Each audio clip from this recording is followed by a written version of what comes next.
because I remember watching Pumping Iron.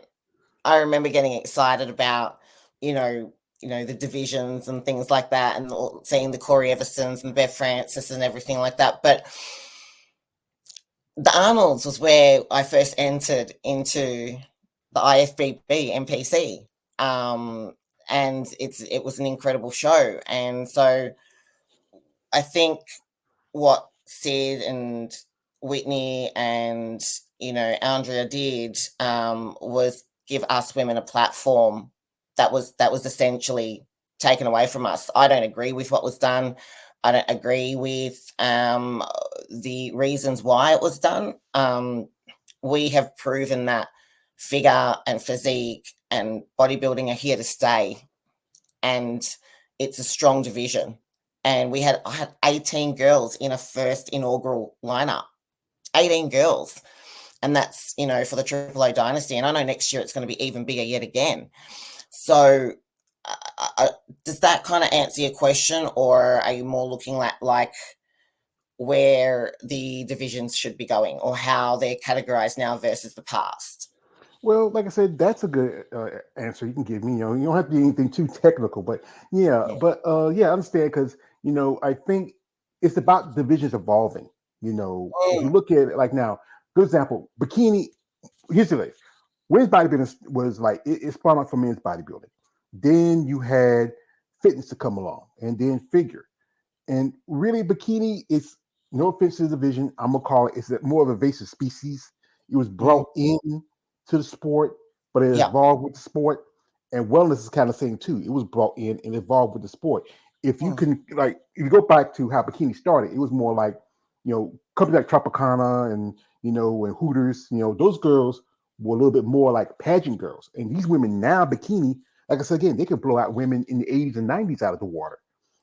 But like I Okay. think is yeah. Perfect example. Go ahead. When I first started figure. Okay, so I'm going to talk kilos here because I don't know what this converts to in pounds, but I was on stage at 43 kilos. So that's what, 95 pounds? About 80, I think it maybe about 90 or 80. Tiny. And that was figure. And that won me an amateur universe title in a different division, like in a different federation. These days, that wouldn't be the case in figure, definitely. The muscularity has grown. The shape has changed. I would say these days in figure specifically, it's probably starting to get upon that excessive line. Okay. I think that physique and bodybuilding are great for all those muscles. Like you get as big as you want. But I think with figure, it's all about balance. Right. And it's not all about size. So in my personal opinion, I think that if the specific to figure, right, if we keep evolving and keep, awarding bigger and bigger bodies, right, because the judges can only really award what turns up, then we're going to end up like these bodies that we have in figure right now, 10 years ago would have been physique. So I think in terms of the evolution of the sport, personally, we need to take a really good hard look at where that line is and be a little bit clearer about where that line is. Don't get me wrong. I love the physiques and I love the girls that are on stage. They're amazing, incredible, phenomenal. But it's also how far are we prepared to go? And I'm really orientated around health, as you obviously read earlier. And there's been a lot of stuff going on with girls' health. The more bigger that they get, and I've seen that, and that concerns me. Yeah, because I think one thing is that the body can't even with muscle, it can't tell the difference between I'm fat. I know it can't tell the difference. It's all a lot of, especially on the effects of the heart, And I think this should be. I know they always have, they always put in guidelines for the other divisions, especially for men's classic, which is it's y'all, it's the female, it's the male version of y'all division. That's what that is. Men's physique, that's the male version of bikini. And you have, they get a lot of guidelines. I know I interviewed a gentleman, his wife and him one night, and he's a pro classic physique competitor, and they have the guidelines that you can't come in too much taller, too much bigger. But I think they don't really set no guidelines other than bikini. I think wellness, they don't really set guidelines for the other divisions. I mean, if you look like this is one of these guys. Just I mentioned this girl here a while ago in my comments. My man, Vinny. I thought she was going to win in her debut, like Tessa Mitza, who did the Charlotte Pro, and she did Charlotte Pro the same week as Triple Dynasty. I want to show a picture of Tessa. This is her right here, Oh, and yeah, and I don't know, maybe it's from the outside looking, you thinking she could be physique, but I yeah, know that's kind of a different look especially when you're prepping compared to when you're in conditioning your shape. But yeah. if you look at somebody like the top three competitors, Sid has that look that's very streamlined, very feminine. You look at Jessica Reyes Padilla, who's competed as a physique competitor in the past. Mm-hmm. She's really, you look at Lola Montez, you know, she's getting, and Whitney, she looks pretty good. I think she still has that mold, but she's been like in the past, she's been a top 10 competitor at the Olympia, but she's kind of, I don't know. It's what, like I said again, it's what the judges see before them, you know. Mm, And mm, you were there, you saw Natalia Cuejo, who is, was a Miss Olympia physique champion, Whitney Jones, mhm, even you look at, and something else I want to pull up here. Two women who are in two different divisions. You look at, Sarah, and also you look at missing. Missy, Mm, and you in your head you say to yourself, are these two different divisions, or could Missy, because she just had an injury, and it mm. might be a while before she recovers. Could Missy like do figure in your thoughts? Oh, hands down. We had a podcast with her last year, Rose and myself, and I'm like, so like, would you ever consider going into figure? And she's like, maybe once my, the body, doesn't hold up doing because it's quite extreme fitness. Like you really put your body through it. She's like, yeah, I'd consider figure because for me, like she's got the perfect structure for figure, right? When she comes in, I think it's amazing. Um, I think where we draw the line is it's the muscle density and the thickness that I'm starting to see in figure competitors that is actually making them look like physique competitors on stage. And then what's happening is when they get awarded, everyone's like, okay, well, that's what I have to look at. And then the next thing you know, we've got more competitors pushing that line. And then what happens? What do they do to push that line? Well, they're taking, I'm just going to say it, they're taking more peds. They're putting their body at higher risks. And, over the last 12 to 18 months, there have been 23 women, 23 pro athlete Olympians and pro athlete women in our sport that have had sudden death. And Mhm. over the last 2 years, there's been 137 IFBB pro athletes that have died. Like, how far do you have to go? This is what I'm saying. It needs something needs to happen to get it regulated, and it's something I'm very passionate about because I love the sport. I've been in it for 20 years. I want these athletes to have longevity in the sport and not to be in such a hurry and such a rush to get there. You know, because when you get at the top, what happens there? What happens? Where do you go? What do? You keep pushing more. You keep pushing that boundary. Yeah. So I think that's something that you know I'm really passionate about, and other girls they talk about it as well, and it's something that I feel needs to be addressed. Yeah, I think a lot of ladies don't want to talk about, especially about steroids and peg use, because they feel like, okay, one thing about bodybuilding, it gets picked on because, okay, you're on steroids, yeah. But steroids don't like a small factor to become a bodybuilder. Yeah, you follow your diet, consistency, working out.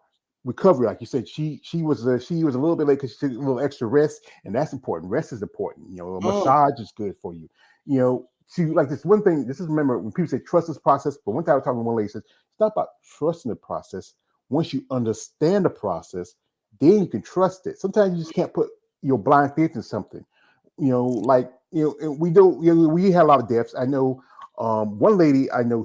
There was always controversy about her passing, and this lady I had a pleasure to interview a while back. Her when she died, it kind of broke my heart. And I know you know her well. This is a lovely, Sissy, uh, yeah, Sissy. yeah. She was. We did an interview a while back. She was one of my early interviews when I first started my channel. We had to work a time zone because she's in Australia, and we were in contact for a good because I know she moved back to the United States, and I know people talk about, well, what she no, no, it was an accident. People, that's what happened. It wasn't what everybody want to think. A friend of mine, who was a friend of hers, told me that, it's tough. She was so young. She had so much promise. I know you knew her well, but Really well. Yeah, we're like she was one of my closest friends. We would train together on a weekly basis. We'd be on the phone every single day. And her biggest dream was, to qualify for the Olympia, get on that stage, and then she wanted to retire after that. She wanted to make it.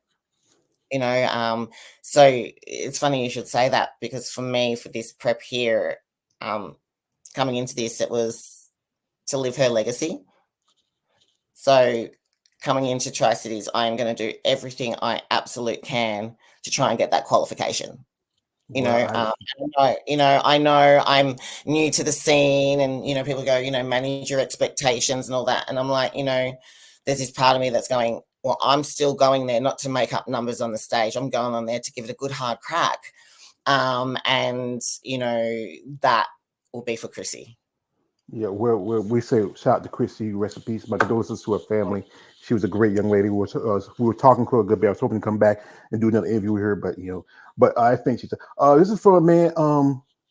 KLE says, uh, how many successful stories you have with your clients, and how are you move? How do they move on for better? If my questions make sense, so is your clients a mix of competitors and just regular people too, or is it like they're Yeah. So Rose, first of all, Rose did her pro debut at the Benweta Nationals last November, and she placed second next to Shara at her pro debut. Right. So pro debut, placing second next to an Olympian, and she had had 4 years off. So pretty good. Then, and she's a lifetime natural athlete. And then at this show here, they had her placed, I think it was like second last. We're still waiting for feedback on that. mm, But she's bringing her peak at this game. I've got a few athletes overseas that do some natural shows as well. I've got a 50-year-old lady at the moment, and you wouldn't even know she's 50, and she's going for her pro natural Pimba card as well. And yeah, so over the years, all of the girls that have placed on stage, I'd say, oh, gosh, I couldn't count them off the top of my head, but they've always placed in that top five. mhm. But we take our time getting them there. So I rather work on a small number of clients, and and spend more time with them so that they can develop that good base. And generally speaking, it's like 3 times a week for the first 12 months first, to then prep for your first show. Yeah, I know a lady that was also competing at the show was 72 years old, and Oh, Missy, yes, we've interviewed her too. She's incredible. I wouldn't think she was 72. I think maybe her 50s, just about. She's Yeah, you would think it. 72. This is from a man, Lawrence Perkins. Shout out to Lawrence Perkins coming through. Says good morning, Lisa, George, and everyone in the chat. Thank you, Lawrence. Good morning to you. Also, he says, yeah, Missy definitely still working on her condition, and yeah, taking a step at a time is very important. Yeah, and this is also from a question from KL. Says how many interviews you have had so far on your podcast. So your channel still, you mostly do a lot of interviews with a lot of figure competitors and some other competitors here and there. How long has your channel been on now? We have just gone 12 months and done 63 podcasts. I've been on YouTube at least 5 years, and and I started out just posting stuff, and then I had a friend of mine. He does content on women in mixed martial arts. So he said, George, you should do like content on women's bodybuilding. So I started doing just making stuff, and then doing interviews, and then and really I get to learn something from you ladies. Like I said again, I'm admit my crime. I'm a superior smart.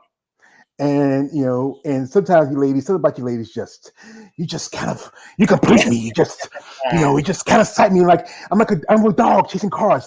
I want to do whatever I got one. So and and I really learn a lot when I do these interviews. Like mostly, like I said again, I was more of a bodybuilding fan, women's bodybuilding fan.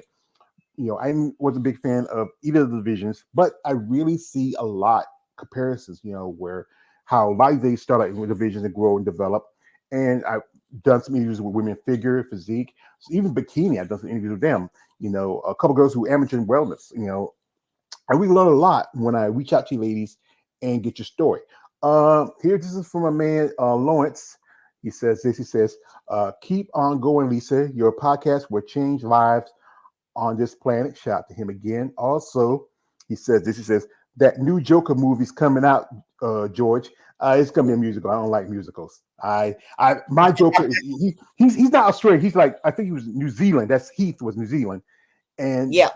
that's my Joker. That's the Joker. I grew up with while coming up, old Batman TV shows with Cesar Romero. Mark Hamill was the voice for the Joker in the animated series. Jack Nicholson was one of, but Yes, Jack his Nicholson. Yes, his yes. Joker was just amazing. I just the cadences, like and like he says, I'm a man of my word. I just love that version. Joaquin Jet. That was just bad. I also, this is from KL says, George is taking off well so far on your interviews. Thank you, brother. I appreciate that. He does interview too, my man KL. I hope he does a little more. This is from Vinny here. He says, Lisa, your physique reminds me of another Australian figure pro. Do you know Sylvia? How you say her name? I do. Kosa Sova. Oh, and will you have her on your podcast? So, you Absolutely. We always reach out to our Australian podcasters or Australian athletes as well. And over the last 4 months, I've been purely focusing on my prep, but we've got a whole line of athletes coming through over the next few months after this weekend's show. Well, like I said, it's good that you're doing it. If you like I said, hey, you want to shoot me out, I'll be a welcome guest if you like. And I don't know if you Oh, cuss with. I'm not a pretty buff chick with muscles. I'm just a big fat well, guy with a beard. I think with the podcast, it was originally designed to kind of highlight women in our sport and women wanting to come into our sport. So they have like a one-stop shop where they can come to and ask questions, reach out to athletes, but also judges, also health experts, psychologists, everything. So we're kind of rebranding and redesigning it now so that we can also have a place where women in our sport can actually get uh, resources and support from that is going to help them be the best athlete that they can. And also, we have a yearly athlete search where we will sponsor one athlete around the world with all of their expenses for comp prep as well. And this is one thing that I think is really important in our sport because I still somehow think that we're second class citizens to what the men get in the sport. And so, like someone like Sid Gillen, 7-time world champion, gets 50K, and then you've got someone else that gets $500,000. Like, I just don't understand that concept. So, this is something that was brought out so that we can bring people from even mainstream world in to say, hey, listen, we're athletes too, and we are 66% of bodybuilding. There are Mm-hmm. more women in bodybuilding than what there are men. Yeah, because there's 6 divisions. You got women's open, you have Mm, physique, you have figure, you have mhm. wellness, you have bikini, you have fitness. Where with the men, it's only really 4. With men's open, 212, men's classic, and men's physique. But we all know this, and this is the truth of it. The men's open division is the bottom bitch. If you know the pimping game, that's the one that makes the most money. You guys like Ludford and Heidi and Big Ramy, they'll get the big checks. Even Sebum doesn't even get a big check. He's like probably one of the most popular guys in the sport And bodybuilding right now. everyone knows Sebum. Yeah. General population know who he is.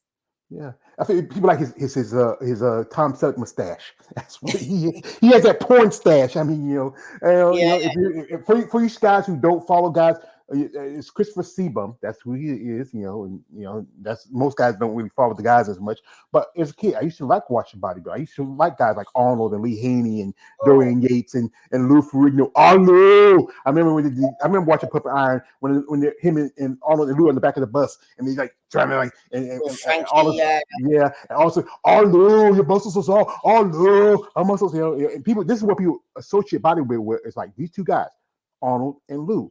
You had Terminator, Conan Barbarian. You had Incredible Hulk, but it's not considered a mainstream sport by the everyday person. And yes, it's more expensive for you ladies because the guys got to wear a pair of banana hammocks and board shorts. You women, you have to get your hair done, your makeup done, your posing suits right there. That's killer. Yes, started on that. Yeah. Then you got to talk about your coach and